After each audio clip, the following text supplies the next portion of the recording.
In my younger and more vulnerable years, my father gave me some advice that I've been turning over in my mind ever since. Whenever you feel like criticizing anyone, he told me, just remember that all the people in this world haven't had the advantages that you've had. He didn't say any more, but we've always been unusually communicative in a reserved way, and I understood that he meant a great deal more than that. In consequence, I'm inclined to reserve all judgments, a habit that has opened up many curious natures to me and also made me the victim of not a few veteran bores. The abnormal mind is quick to detect and attach itself to this quality when it appears in a normal person, and so it came about that in college I was unjustly accused of being a politician because I was privy to the secret griefs of wild unknown men. Most of the confidences were unsought.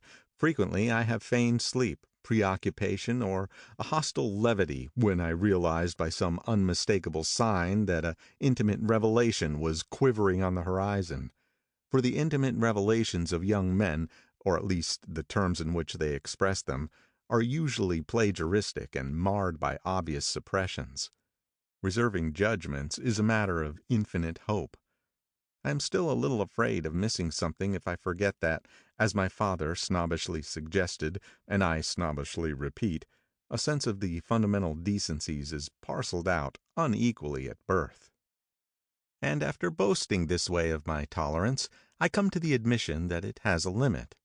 Conduct may be founded on the hard rock or the wet marshes, but after a certain point, I don't care what it's founded on. When I came back from the East last autumn, I felt that I wanted the world to be in uniform and at a sort of moral attention forever. I wanted no more riotous excursions with privileged glimpses into the human heart. Only Gatsby, the man who gives his name to this book, was exempt from my reaction. Gatsby, who represented everything for which I have an unaffected scorn. If personality is an unbroken series of successful gestures, then there was something gorgeous about him, some heightened sensitivity to the promises of life, as if he were related to one of those intricate machines that register earthquakes 10,000 miles away. This responsiveness had nothing to do with that flabby impressionability which is dignified under the name of the creative temperament. It was an extraordinary gift for hope, a romantic readiness such as I have never found in any other person, and which it is not likely I shall ever find again. No, Gatsby turned out all right at the end.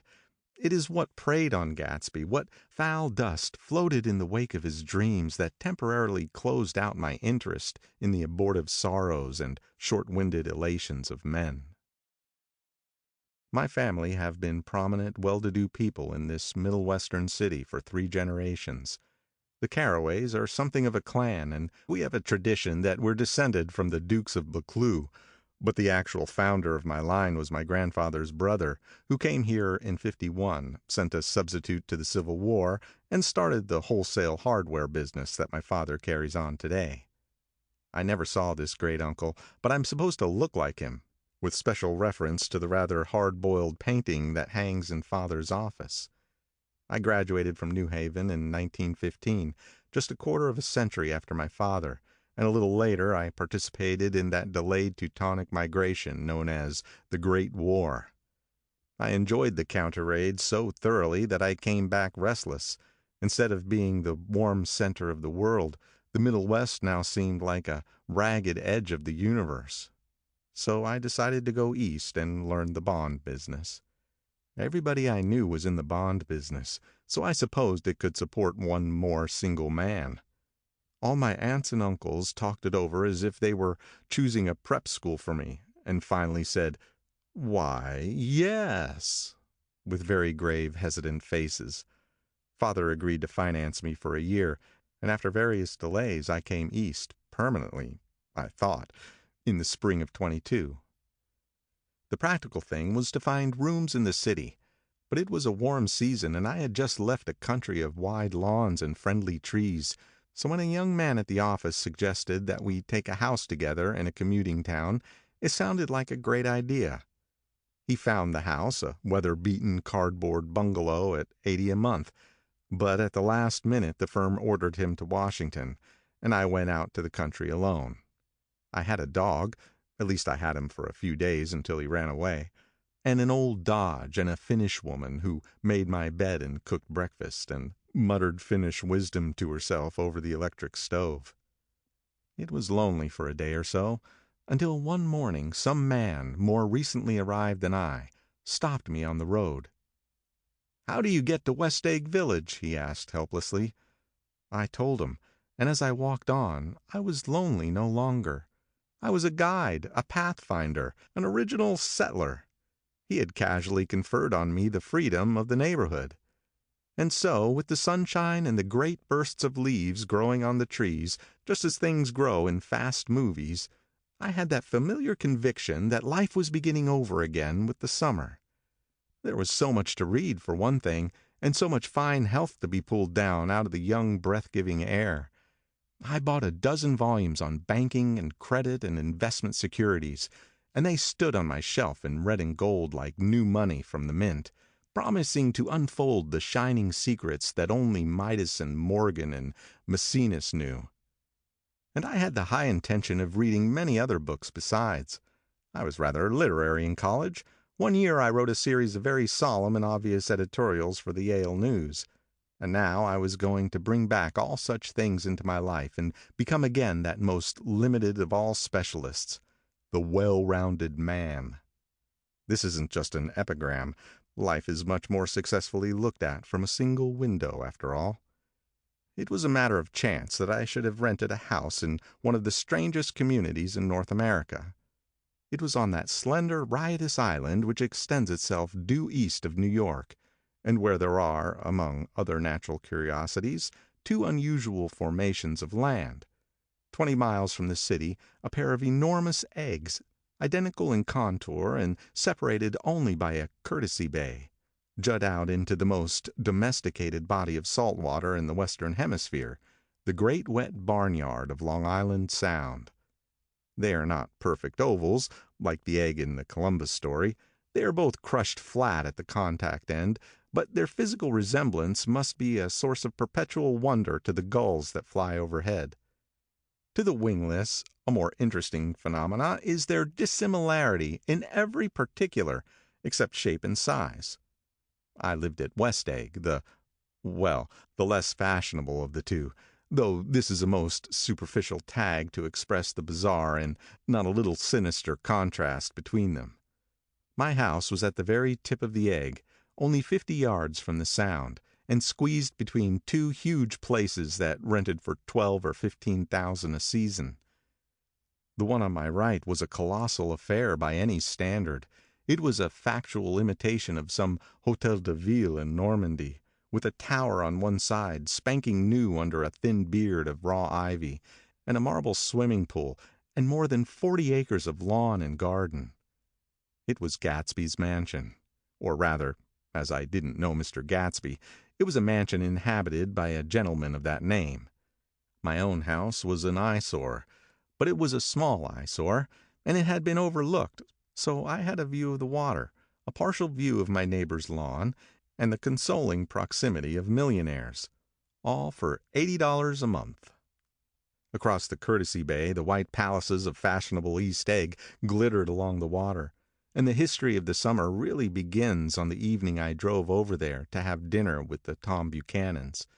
Daisy was my second cousin, once removed, and I'd known Tom in college. And just after the war I spent 2 days with them in Chicago. Her husband, among various physical accomplishments, had been one of the most powerful ends that ever played football at New Haven. A national figure in a way, one of those men who reach such an acute limited excellence at 21 that everything afterward savors of anticlimax. His family were enormously wealthy. Even in college his freedom with money was a matter for reproach.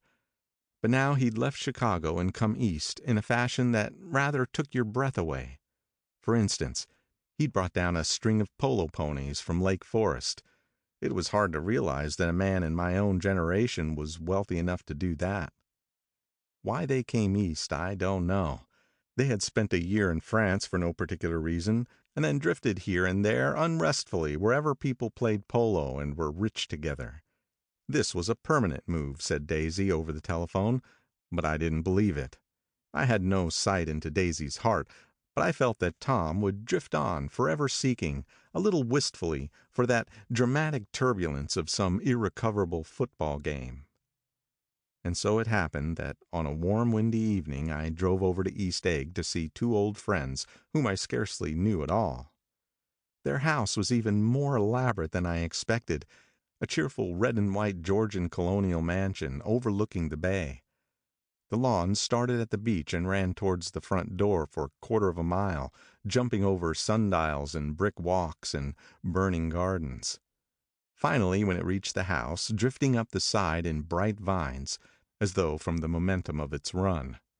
The front was broken by a line of French windows, glowing now with reflected gold and wide open to the warm windy afternoon, and Tom Buchanan in riding clothes was standing with his legs apart on the front porch. He had changed since his New Haven years. Now he was a sturdy, straw-haired man of 30, with a rather hard mouth and a supercilious manner. Two shining, arrogant eyes had established dominance over his face and gave him the appearance of always leaning aggressively forward. Not even the effeminate swank of his riding clothes could hide the enormous power of that body. He seemed to fill those glistening boots until he strained the top lacing, and you could see a great pack of muscle shifting when his shoulder moved under the thin coat. It was a body capable of enormous leverage, a cruel body. His speaking voice, a gruff, husky tenor, added to the impression of fractiousness he conveyed.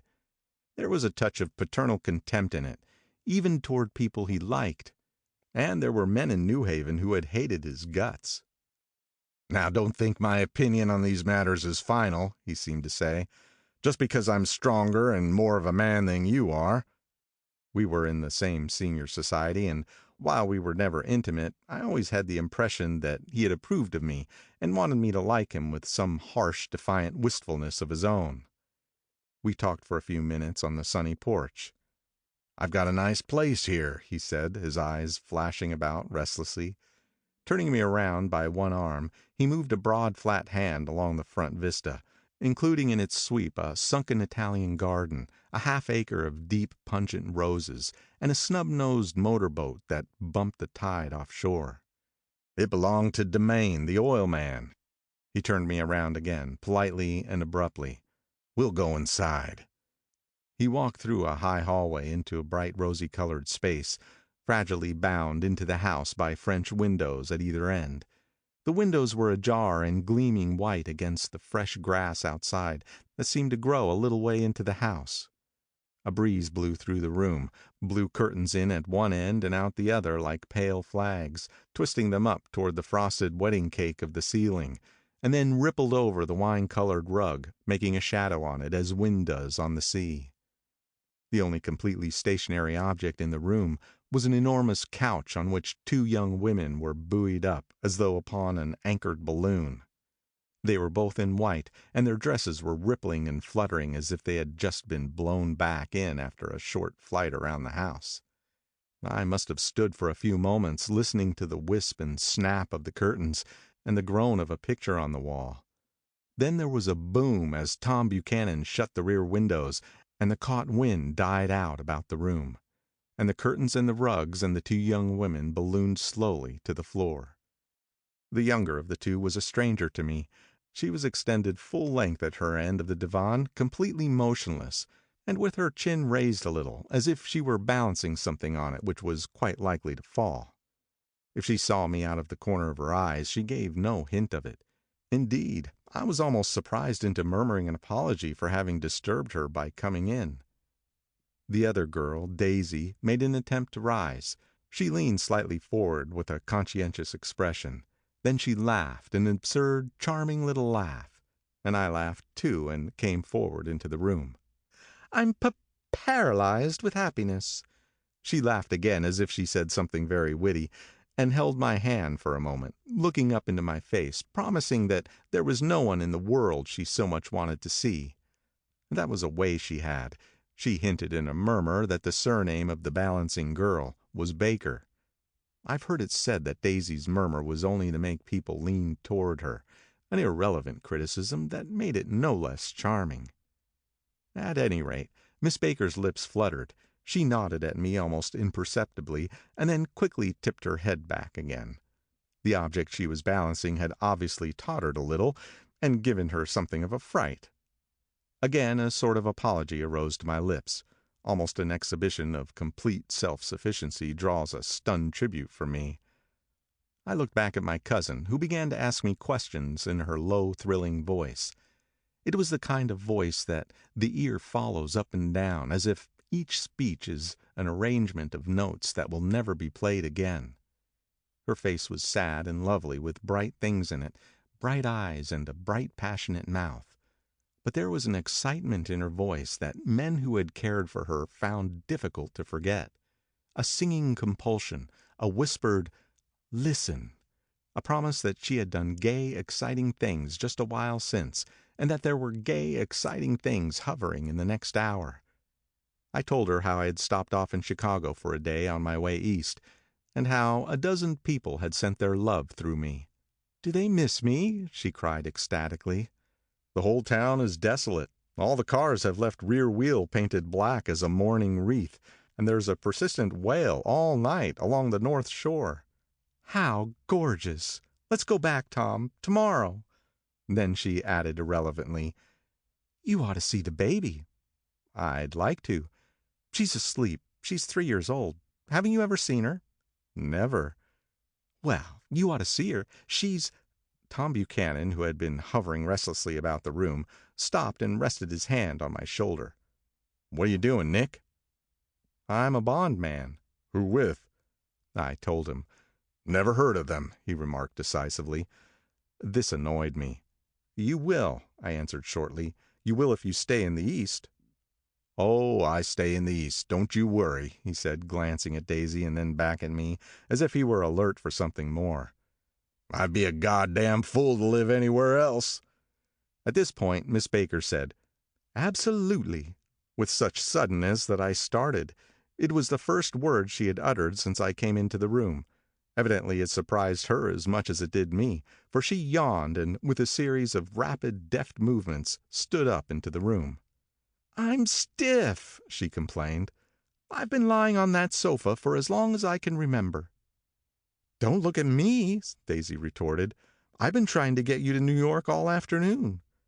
"No, thanks," said Miss Baker to the 4 cocktails just in front of the pantry. "I'm absolutely in training." Her host looked at her incredulously. "You are?" He took down his drink as if it were a drop in the bottom of a glass. "How you ever get anything done is beyond me." I looked at Miss Baker, wondering what it was she got done. I enjoyed looking at her. She was a slender, small-breasted girl with an erect carriage, which she accentuated by throwing her body backward at the shoulders like a young cadet. Her gray, sun-strained eyes looked back at me with polite reciprocal curiosity out of a wan, charming, discontented face. It occurred to me now that I had seen her, or a picture of her, somewhere before. "You live in the West Egg," she remarked contemptuously. "I know somebody there." "I don't know a single—" "You must know Gatsby." "Gatsby?" demanded Daisy. "What Gatsby?" Before I could reply that he was my neighbor, dinner was announced. Wedging his tense arm imperatively under mine, Tom Buchanan compelled me from the room as though he were moving a checker to another square. Slenderly, languidly, their hands set lightly on their hips, the 2 young women preceded us out onto the rosy-colored porch, open toward the sunset, where 4 candles flickered on the table in the diminished wind. "Why candles?" objected Daisy, frowning. She snapped them out with her fingers. "In 2 weeks it'll be the longest day in the year." She looked at us all radiantly. "Do you always watch for the longest day of the year and then miss it? I always watch for the longest day in the year and then miss it." "We ought to plan something," yawned Miss Baker, sitting down at the table as if she were getting into bed. "All right," said Daisy. "What'll we plan?" She turned to me helplessly. "What do people plan?" Before I could answer, her eyes fastened with an odd expression on her little finger.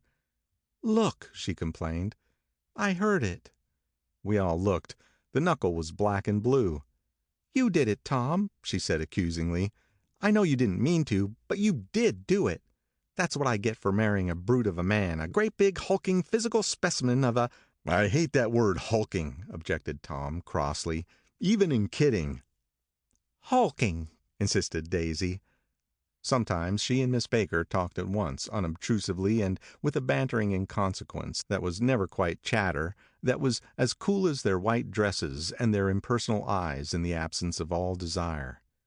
They were here, and they accepted Tom and me, making only a polite, pleasant effort to entertain or to be entertained.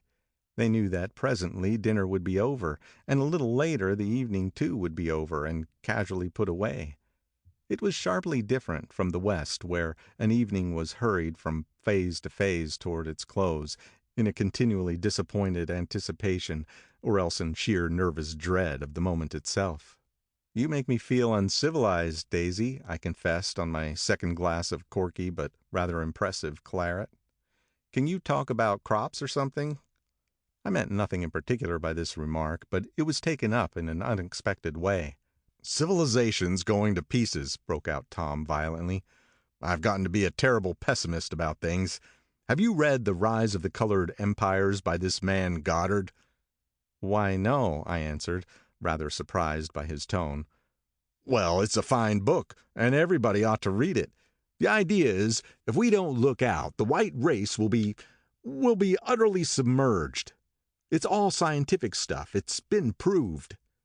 "Tom's getting very profound," said Daisy with an expression of unthoughtful sadness. "He reads deep books with long words in them. What was that word we—" "Well, these books are all scientific," insisted Tom, glancing at her impatiently. "This fellow has worked out the whole thing. It's up to us, who are the dominant race, to watch out, or these other races will have control of things." "We've got to beat them down," whispered Daisy, winking ferociously toward the fervent sun. "You ought to live in California," began Miss Baker, but Tom interrupted her by shifting heavily in his chair. "This idea is that we're Nordics. I am, and you are, and—" After an infinitesimal hesitation, he included Daisy with a slight nod, and she winked at me again. "And we've produced all the things that go to make civilization. Oh, science and art and all that. Do you see?" There was something pathetic in his concentration, as if his complacency, more acute than of old, was not enough to him any more. When almost immediately the telephone rang inside and the butler left the porch, Daisy seized upon the momentary interruption and leaned towards me. "I'll tell you a little family secret," she whispered enthusiastically. "It's about the butler's nose. Do you want to hear about the butler's nose?" "Well, that's why I came over tonight." "Well, he wasn't always a butler. He used to be the silver polisher for some people in New York that had a silver service for 200 people. He had to polish it from morning till night, until finally it began to affect his nose." "Things went from bad to worse," suggested Miss Baker. "Yes, things went from bad to worse, until finally he had to give up his position." For a moment the last sunshine fell with a romantic affection upon her glowing face. Her voice compelled me forward, breathlessly as I listened. Then the glow faded, each light deserting her with a lingering regret, like children leaving a pleasant street at dusk. The butler came back and murmured something close to Tom's ear, whereupon Tom frowned, pushed back his chair, and without a word went inside. As if his absence quickened something within her, Daisy leaned forward again, her voice glowing and singing. "I love to see you at my table, Nick. You remind me of a rose, an absolute rose, doesn't he?" She turned to Miss Baker for confirmation. "An absolute rose?" This was untrue. I'm not even faintly like a rose. She was only extemporizing, but a stirring warmth flowed from her, as if her heart was trying to come out to you concealed in one of those breathless, thrilling words. Then suddenly she threw her napkin on the table and excused herself, and went into the house. Miss Baker and I exchanged a short glance consciously devoid of meaning. I was about to speak, when she sat up alertly and said, "Shh!" in a warning voice. A subdued, impassioned murmur was audible in the room beyond, and Miss Baker leaned forward, unashamed, trying to hear. The murmur trembled on the verge of coherence, sank down, mounted excitedly, and then ceased altogether. Now, this Mr. Gatsby you spoke of is my neighbor," I began. Don't talk. I want to hear what happens. "Is something happening?" I inquired innocently. You mean to say you don't know? Said Miss Baker, honestly surprised. I thought everybody knew. "I don't." Why, she said hesitantly. Tom's got some woman in New York." "Got some woman?" I repeated blankly. Miss Baker nodded. "She might have the decency not to telephone him at dinner time, don't you think?" Almost before I had grasped her meaning, there was the flutter of a dress and the crunch of leather boots, and Tom and Daisy were back at the table. "It couldn't be helped," cried Daisy with tense gaiety. She sat down, glanced searchingly at Miss Baker and then at me, and continued. "I looked outdoors for a minute, and it's very romantic outdoors. There's a bird on the lawn that I think must be a nightingale come over on the Cunard or White Star line. He's singing away." Her voice sang. "It's romantic, isn't it, Tom?" "Very romantic," he said, and then miserably to me, "If it's light enough after dinner, I want to take you down to the stables." The telephone rang inside, startlingly, and as Daisy shook her head decisively at Tom, the subject of the stables, in fact all subjects, vanished into air. Among the broken fragments of the last 5 minutes at table, I remember the candles being lit again, pointlessly, and I was conscious of wanting to look squarely at everyone, and yet to avoid all eyes. I couldn't guess what Tom and Daisy were thinking, but I doubt if even Miss Baker, who seemed to have mastered a certain hearty skepticism, was able to utterly put this fifth guest's shrill metallic urgency out of mind. To a certain temperament, the situation might have seemed intriguing. My own instinct was to telephone immediately for the police. The horses, needless to say, were not mentioned again. Tom and Miss Baker, with several feet of twilight between them, strolled back into the library, as if to a vigil beside a perfectly tangible body. While trying to look pleasantly interested and a little deaf, I followed Daisy around a chain of connecting verandas to the porch in front. In its deep gloom we sat down side by side on a wicker settee. Daisy took her face in her hands as if feeling its lovely shape, and her eyes moved gradually out to the velvet dusk. I saw that turbulent emotions possessed her, so I asked what I thought would be some sedative questions about her little girl. "We don't know each other very well, Nick," she said suddenly. "Even if we are cousins, you didn't come to my wedding." "I wasn't back from the war." "That's true," she hesitated. "Well, I've had a very bad time, Nick, and I'm pretty cynical about everything." Evidently she had reason to be. I waited, but she didn't say any more, and after a moment I returned rather feebly to the subject of her daughter. "I suppose she talks and eats and everything." "Oh, yes." She looked at me absently. "Listen, Nick, let me tell you what I said when she was born. Would you like to hear?" "Very much." "It'll show you how I've gotten to feel about things. Well, she was less than an hour old, and Tom was God knows where. I woke up out of the ether with an utterly abandoned feeling, and asked the nurse right away if it was a boy or a girl. She told me it was a girl, and so I turned my head away and wept. 'All right,' I said. 'I'm glad it's a girl, and I hope she'll be a fool. That's the best thing a girl can be in this world, a beautiful little fool.' You see, I think everything's terrible anyhow," she went on in a convinced way. "Everybody thinks so, the most advanced people, and I know. I've been everywhere and seen everything and done everything." Her eyes flashed around her in a defiant way, rather like Tom's, and she laughed with thrilling scorn. "Sophisticated! God, I'm sophisticated!" The instant her voice broke off, ceasing to compel my attention, my belief, I felt the basic insincerity of what she had said. It made me uneasy, as though the whole evening had been a trick of some sort to exact a contributory emotion from me. I waited, and sure enough, in a moment she looked at me with an absolute smirk on her lovely face, as if she had asserted her membership in a rather distinguished secret society to which she and Tom belonged. Inside, the crimson room bloomed with light. Tom and Miss Baker sat at either end of the long couch, and she read aloud to him from the Saturday Evening Post, the words, murmurous and uninflected, running together in a soothing tune. The lamplight, bright on his boots and dull on the autumn leaf yellow of her hair, glinted along the paper as she turned the page with a flutter of slender muscles in her arms. When we came in, she held us silent for a moment with a lifted hand. "To be continued," she said, tossing the magazine on the table, "in our very next issue." Her body asserted itself with a restless movement of her knee, and she stood up. "10 o'clock," she remarked, apparently finding the time on the ceiling. "Time for this good girl to go to bed." "Jordan's going to play in the tournament tomorrow," explained Daisy, "over at Westchester." "Oh, you're Jordan Baker." I knew now why her face was familiar. Its pleasing, contemptuous expression had looked out at me from many a rotogravure pictures of the sporting life at Asheville and Hot Springs and Palm Beach. I had heard some story of her, too, a critical, unpleasant story, but what it was I had forgotten long ago. "Good night," she said softly. "Wake me at 8, won't you?" "If you'll get up." "I will. Good night, Mr. Carraway. See you anon."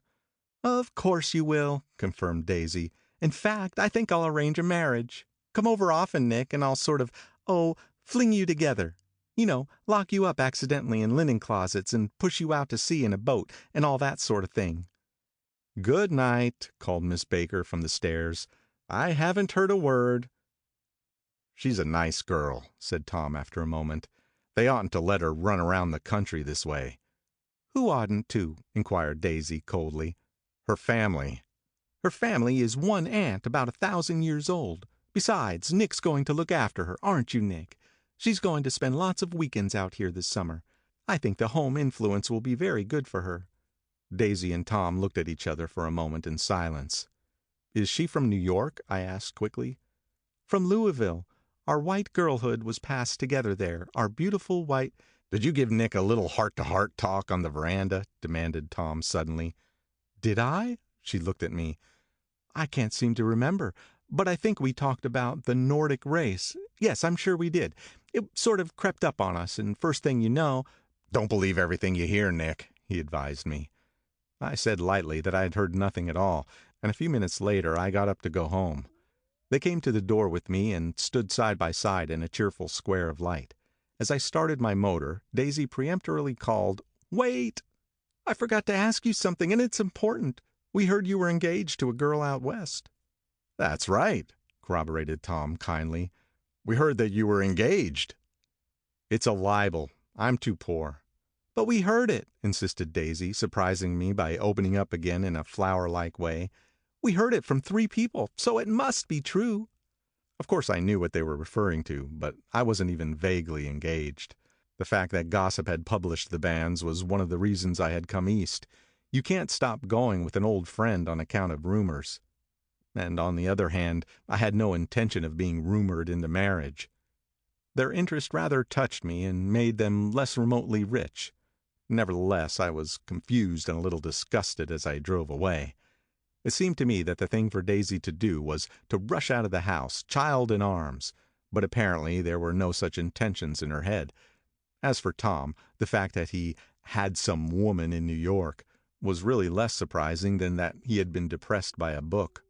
Something was making him nibble at the edge of stale ideas, as if his sturdy physical egotism no longer nourished his peremptory heart.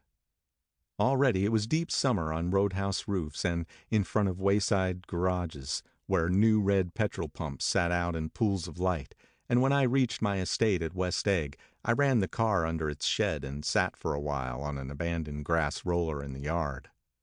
The wind had blown off, leaving a loud, bright night, with wings beating in the trees and a persistent organ sound as the full bellows of the earth blew the frogs full of life.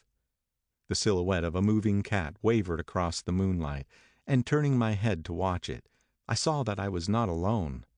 50 feet away, a figure had emerged from the shadow of my neighbor's mansion, and was standing with his hands in his pockets, regarding the silver pepper of the stars.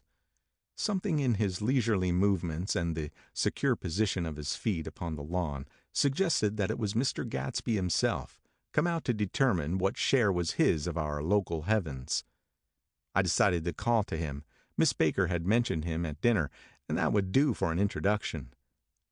But I didn't call for him, for he gave a sudden intimation that he was content to be alone. He stretched out his arms toward the dark water in a curious way, and, far as I was from him, I could have sworn he was trembling.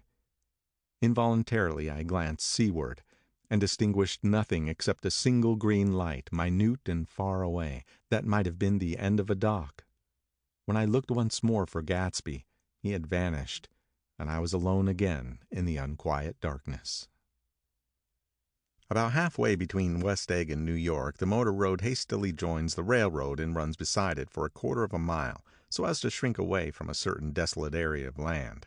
This is a valley of ashes, a fantastic farm where ashes grow like wheat into ridges and hills and grotesque gardens, where ashes take the forms of houses and chimneys and rising smoke, and finally, with a transcendent effort, of ash-gray men who move dimly and already crumbling through the powdery air. Occasionally a line of gray cars crawls along an invisible track, gives out a ghastly creak, and comes to rest, and immediately the ash-gray men swarm up with leaden spades and stir up an impenetrable cloud which screens their obscure operations from your sight. But above the gray land and the spasms of bleak dust which drift endlessly over it, you perceive, after a moment, the eyes of Dr. T.J. Eckelberg. The eyes of Dr. T.J. Eckelberg are blue and gigantic. Their retinas are 1 yard high. They look out of no face, but instead from a pair of enormous yellow spectacles which pass over a non-existent nose. Evidently some wild wag of an oculist set them there to fatten his practice in the borough of Queens, and then sank down himself into eternal blindness, or forgot them and moved away. But his eyes, dimmed a little by many pointless days, under sun and rain, brood on over the solemn dumping ground. The Valley of Ashes is bounded on one side by a small foul river, and when the drawbridge is up to let barges through, the passengers on the waiting train can stare at the dismal scene for as long as half an hour. There is always a halt there of at least a minute, and it was because of this that I first met Tom Buchanan's mistress. The fact that he had one was insisted upon wherever he was known. His acquaintances resented the fact that he turned up in popular cafes with her, and leaving her at a table, sauntered about, chatting with whomsoever he knew. Though I was curious to see her, I had no desire to meet her. But I did. I went up to New York with Tom on the train one afternoon, and when we stopped by the ash heaps, he jumped to his feet and, taking hold of my elbow, literally forced me from the car. "We're getting off," he insisted. "I want you to meet my girl." I think he'd tanked up a good deal at luncheon, and his determination to have my company bordered on violence.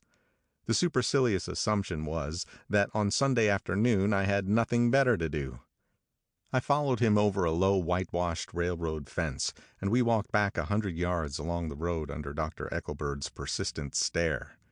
The only building in sight was a small block of yellow brick, sitting on the large edge of the wasteland, a sort of compact main street ministering to it, and contiguous to absolutely nothing. One of the 3 shops it contained was for rent, and another was an all-night restaurant, approached by a trail of ashes. The third was a garage. Repairs. George B. Wilson. Cars bought and sold. I followed Tom inside. The interior was unprosperous and bare. The only car visible was the dust-covered wreck of a Ford which crouched in a dim corner.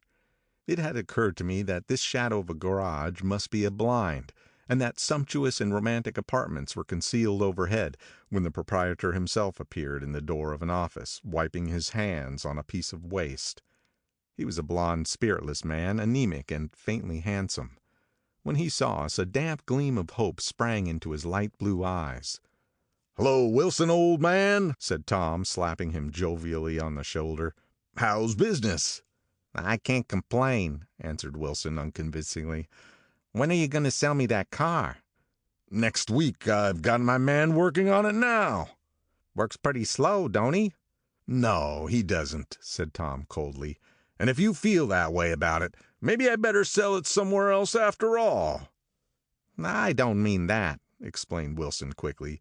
"I just meant—" His voice faded off, and Tom glanced impatiently around the garage. Then I heard footsteps on the stairs, and in a moment the thickish figure of a woman blocked out the light from the office door. She was in the middle 30s and faintly stout, but she carried her flesh sensuously, as some women can. Her face, above a spotted dress of dark blue crepe de chine, contained no facet or gleam of beauty, but there was an immediately perceptible vitality about her, as if the nerves of her body were continually smoldering. She smiled slowly, and, walking through her husband as if he were a ghost, shook hands with Tom, looking him flush in the eye. Then she wet her lips and, without turning around, spoke to her husband in a soft, coarse voice. "Get some chairs, why don't you, so somebody can sit down?" "Oh, sure," agreed Wilson hurriedly, and went toward the little office, mingling immediately with the cement color of the walls. A white ashen dust veiled his dark suit and his pale hair as it veiled everything in the vicinity, except his wife, who moved close to Tom. "I want to see you," said Tom intently. "Get on the next train." "All right." "I'll meet you by the newsstand on the lower level." She nodded and moved away from him just as George Wilson emerged with 2 chairs from his office door. We waited for her down the road and out of sight. It was a few days before the 4th of July, and a gray, scrawny Italian child was setting torpedoes in a row along the railroad track.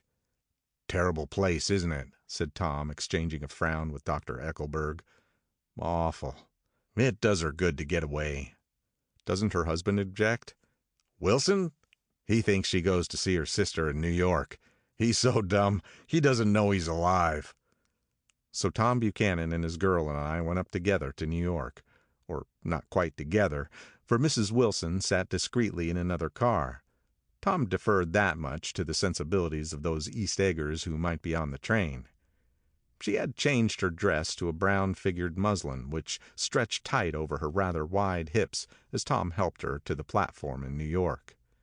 At the newsstand she bought a copy of Town Tattle and a moving picture magazine, and in the station drugstore some cold cream and a small flask of perfume. Upstairs, in the solemn echoing drive, she let 4 taxicabs drive away before she selected a new one, lavender-colored with gray upholstery, and in this we slid out from the mass of the station into the glowing sunshine. But immediately she turned sharply from the window and, leaning forward, tapped on the front glass. "I want to get one of those dogs," she said earnestly. "I want to get one for the apartment. They're nice to have. A dog." So we backed up to a gray old man who bore an absurd resemblance to John D. Rockefeller. In a basket swung from his neck cowered a dozen very recent puppies of an indeterminate breed. "What kind are they?" asked Mrs. Wilson eagerly as he came to the taxi window. "All kinds. What kind do you want, lady?" "I'd like to get one of those police dogs. I don't suppose you got that kind." The man peered doubtfully into the basket, plunged in his hand, and drew one up, wriggling by the back of the neck. "That's no police dog," said Tom. "No, it's not exactly a police dog," said the man with disappointment in his voice. "It's more of an Airedale." He passed his hand over the brown wash rag of a back. "Look at that coat. Some coat. That's a dog that'll never bother you with catching cold." "I think it's cute," said Mrs. Wilson enthusiastically. "How much is it?" "That dog?" He looked at it admiringly. "That dog will cost you $10. The Airedale, undoubtedly there was an Airedale concerned in it somewhere, though its feet were startlingly white, changed hands and settled down into Mrs. Wilson's lap, where she fondled the weatherproof coat with rapture. "Is it a boy or a girl?" she asked delicately. "That dog? That dog's a boy." "It's a bitch," said Tom derisively. "Here's your money. Go and buy 10 more dogs with it." We drove over to Fifth Avenue, warm and soft, almost pastoral, on the summer Sunday afternoon. I wouldn't have been surprised to see a great flock of white sheep turn the corner. "Hold on," I said. "I have to leave you here." "No, you don't," interposed Tom quickly. "Myrtle'll be hurt if you don't come up to the apartment. Won't you, Myrtle?" "Come on," she urged. "I'll telephone my sister Catherine. She's said to be very beautiful by people who ought to know." "Well, I'd like to, but—" We went on, cutting back again over the park toward the West Hundreds. At 158th Street the cab stopped at one slice in a long white cake of apartment houses. Throwing a regal homecoming glance around the neighborhood, Mrs. Wilson gathered up her dog and her other purchases and went haughtily in. I'm going to have the McKees come up," she announced as we rose in the elevator. "And of course, I've got to call up my sister, too." The apartment was on the top floor, a small living room, a small dining room, a small bedroom, and a bath. The living room was crowded to the doors with a set of tapestried furniture entirely too large for it, so that to move about was to stumble continually over scenes of ladies swinging in the gardens of Versailles. The only picture was an over-enlarged photograph, apparently a hen sitting on a blurred rock. Looked at from a distance, however, the hen resolved itself into a bonnet, and the countenance of a stout old lady beamed down into the room. Several old copies of Town Tattle lay on the table, together with a copy of Simon Called Peter, and some of the small scandal magazines of Broadway. Mrs. Wilson was first concerned with the dog. A reluctant elevator boy went for a box full of straw and some milk, to which he added, on his own initiative, a tin of large, hard dog biscuits, one of which decomposed apathetically in the saucer of milk all afternoon. Meanwhile, Tom brought out a bottle of whiskey from a locked bureau door. I have been drunk just twice in my life, and the second time was that afternoon, so everything that happened has a dim, hazy cast over it, although until after 8 o'clock the apartment was full of cheerful sun. Sitting on Tom's lap, Mrs. Wilson called up several people on the telephone. Then there were no cigarettes, and I went out to buy some at the drugstore on the corner. When I came back, they had both disappeared, so I sat down discreetly in the living room and read a chapter of Simon Called Peter. Either it was terrible stuff or the whiskey distorted things, because it didn't make any sense to me. Just as Tom and Myrtle, after the first drink Mrs. Wilson and I called each other by our first names, reappeared, company commenced to arrive at the apartment door. The sister, Catherine, was a slender, worldly girl of about 30, with a solid, sticky bob of red hair and a complexion powdered milky white. Her eyebrows had been plucked and then drawn on again at a more rakish angle, but the efforts of nature toward the restoration of the old alignment gave a blurred air to her face. When she moved about, there was an incessant clicking as innumerable pottery bracelets jingled up and down upon her arms. She came in with such a proprietary haste and looked around so possessively at the furniture that I wondered if she lived here. But when I asked her, she laughed immoderately, repeated my question aloud, and told me she lived with her girlfriend at a hotel. Mr. McKee was a pale, feminine man from the flat below. He had just shaved, for there was a white spot of lather on his cheekbone, and he was most respectful of his greeting to everyone in the room. He informed me that he was in the artistic game, and I gathered later that he was a photographer and had made the dim enlargement of Mrs. Wilson's mother, which hovered like an ectoplasm on the wall. His wife was shrill, languid, handsome, and horrible. She told me with pride that her husband had photographed her 127 times since they had been married. Mrs. Wilson had changed her costume some time before, and was now attired in an elaborate afternoon dress of cream-colored chiffon, which gave out a continual rustle as she swept about the room. With the influence of the dress, her personality had also undergone a change. The intense vitality that had been so remarkable in the garage was converted into impressive hauteur. Her laughter, her gestures, her assertions became more violently affected moment by moment, and as she expanded, the room grew smaller around her, until she seemed to be revolving on a noisy, creaking pivot through the smoky air. "My dear," she told her sister in a high mincing shout, "most of these fellows will cheat you every time. All they think of is money. I had a woman up here last week to look at my feet, and when she gave me the bill you'd have thought she had my appendicitis out." "What was the name of the woman?" asked Mrs. McKee. "Mrs. Eberhardt. She goes around looking at people's feet in their own homes." "I like your dress," remarked Mrs. McKee. "I think it's adorable." Mrs. Wilson rejected the compliment by raising her eyebrow in disdain. "It's just a crazy old thing," she said. "I just slip it on sometimes when I don't care what I look like." "But it looks wonderful on you, if you know what I mean," pursued Mrs. McKee. "If Chester could only get you in that pose, I think he can make something of it." We all looked in silence at Mrs. Wilson, who removed a strand of hair from over her eyes and looked back at us with a brilliant smile. Mr. McKee regarded her intently with his head on one side. and then moved his hand back and forth slowly in front of his face. "I should change the light," he said after a moment. "I'd like to bring out the modeling of the features, and I'd try to get hold of all that back hair." "I wouldn't think of changing the light," cried Mrs. McKee. "I think it's—" Her husband said, "Shh," and we all looked at the subject again, whereupon Tom Buchanan yawned audibly and got to his feet. "You McKees have something to drink," he said. "Get some more ice and mineral water, Myrtle, before everybody goes to sleep." "I told that boy about the ice." Myrtle raised her eyebrows in despair at the shiftlessness of the lower orders. "These people, you have to keep after them all the time." She looked at me and laughed pointlessly. Then she flounced over to the dog, kissed it with ecstasy, and swept into the kitchen, implying that a dozen chefs awaited her orders there. "I've done some nice things out on Long Island," asserted Mr. McKee. Tom looked at him blankly. "2 of them we have framed downstairs." "2 what?" demanded Tom. "2 studies. One of them I call Montauk Point, the Gulls, and the other I call Montauk Point, the Sea." The sister Catherine sat down beside me on the couch. "Do you live on Long Island, too?" she inquired. "I live at West Egg." "Really? I was down there at a party about a month ago, at a man named Gatsby's. Do you know him?" "I live next door to him." "Well, they say he's a nephew or a cousin of Kaiser Wilhelm's. That's where all his money comes from." "Really?" She nodded.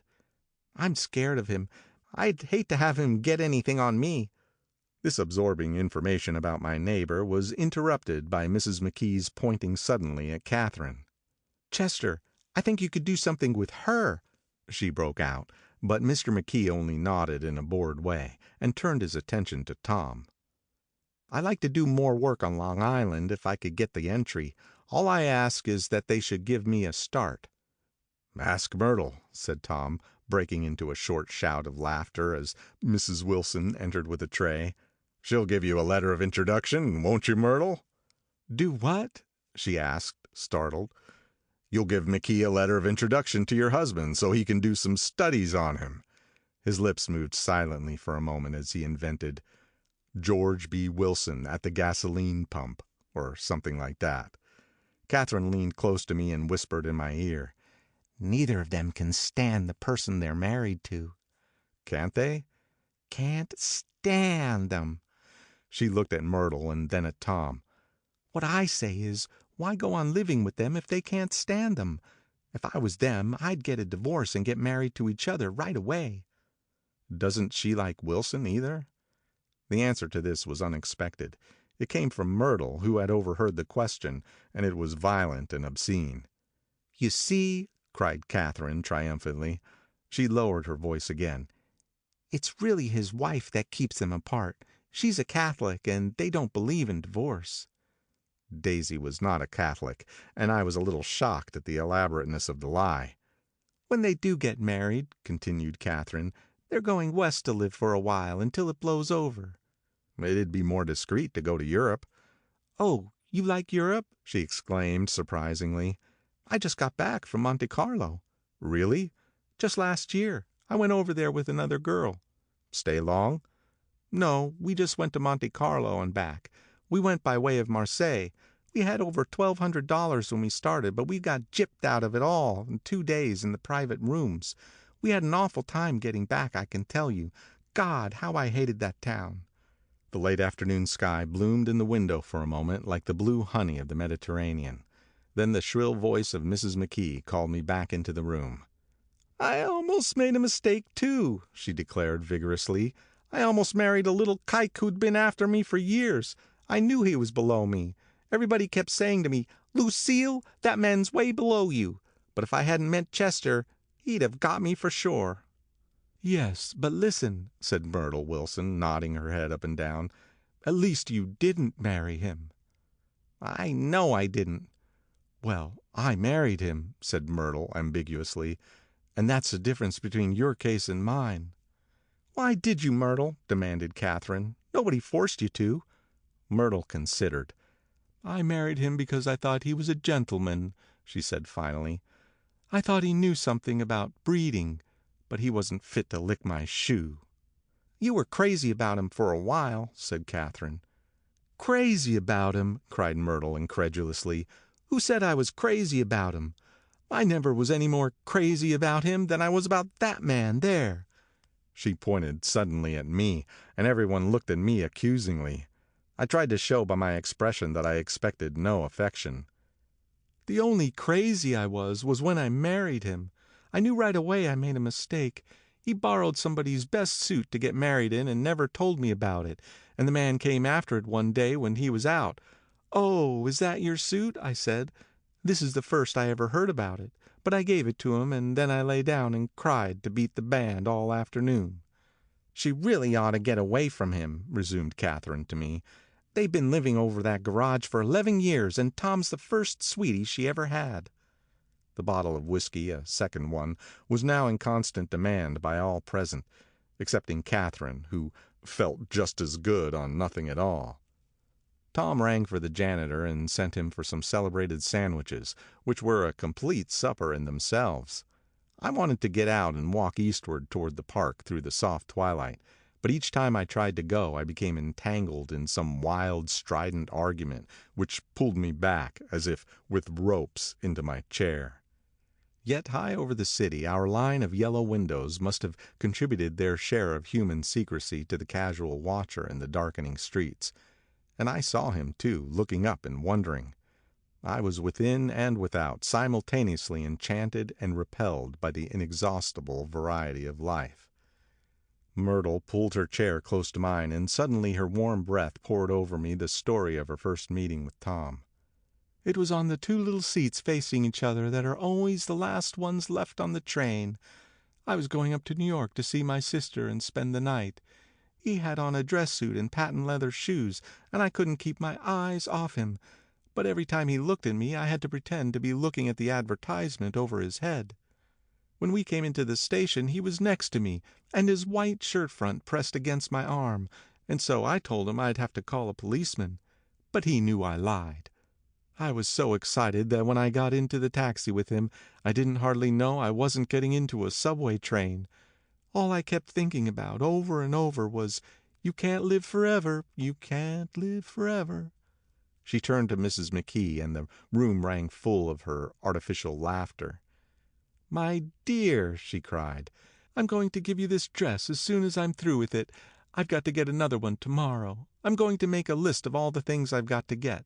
A massage, and a wave, and a collar for the dog, and one of those cute little ashtrays where you touch a spring, and a wreath with a black silk bow for Mother's grave that'll last all summer.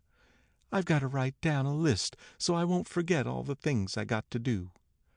It was 9 o'clock. Almost immediately afterward I looked at my watch and found it was 10. Mr. McKee was asleep on the chair with his fists clenched in his lap, like a photograph of a man in action. Taking out my handkerchief, I wiped from his cheek the spot of dried lather that had worried me all the afternoon. The little dog was sitting on the table looking with blind eyes through the smoke, and from time to time groaning faintly. People disappeared, reappeared, made plans to go somewhere, and then lost each other, searched for each other, found each other a few feet away. Sometime toward midnight Tom Buchanan and Mrs. Wilson stood face to face discussing, in impassioned voices, whether Mrs. Wilson had any right to mention Daisy's name. "Daisy, Daisy, Daisy," shouted Mrs. Wilson. "I'll say it whenever I want to. Daisy, Making a short, deft movement, Tom Buchanan broke her nose with his open hand. Then there were bloody towels upon the bathroom floor, and women's voices scolding, and high over the confusion a long broken wail of pain. Mr. McKee awoke from his doze and started in a daze toward the door. When he had gone halfway he had turned around and stared at the scene. His wife and Catherine scolding and consoling as they stumbled here and there among the crowded furniture, with articles of aid, and the despairing figure on the couch, bleeding fluently and trying to spread a copy of Town Tattle over the tapestry scenes of Versailles. Then Mr. McKee turned and continued on out the door. Taking my hat from the chandelier, I followed. "Come to lunch some day," he suggested, as we groaned down in the elevator. "Where?" "Anywhere." "Keep your hands off the lever," snapped the elevator boy. "I beg your pardon," said Mr. McKee with dignity. I didn't know I was touching it." "All right," I agreed. "I'll be glad to." I was standing beside his bed, and he was sitting up between the sheets, clad in his underwear with a great portfolio in his hands. Beauty and the Beast, Loneliness, Old Grocery Horse, Brookenbridge. Then I was lying half asleep in the cold lower level of the Pennsylvania station, staring at the morning Tribune and waiting for the 4 o'clock train.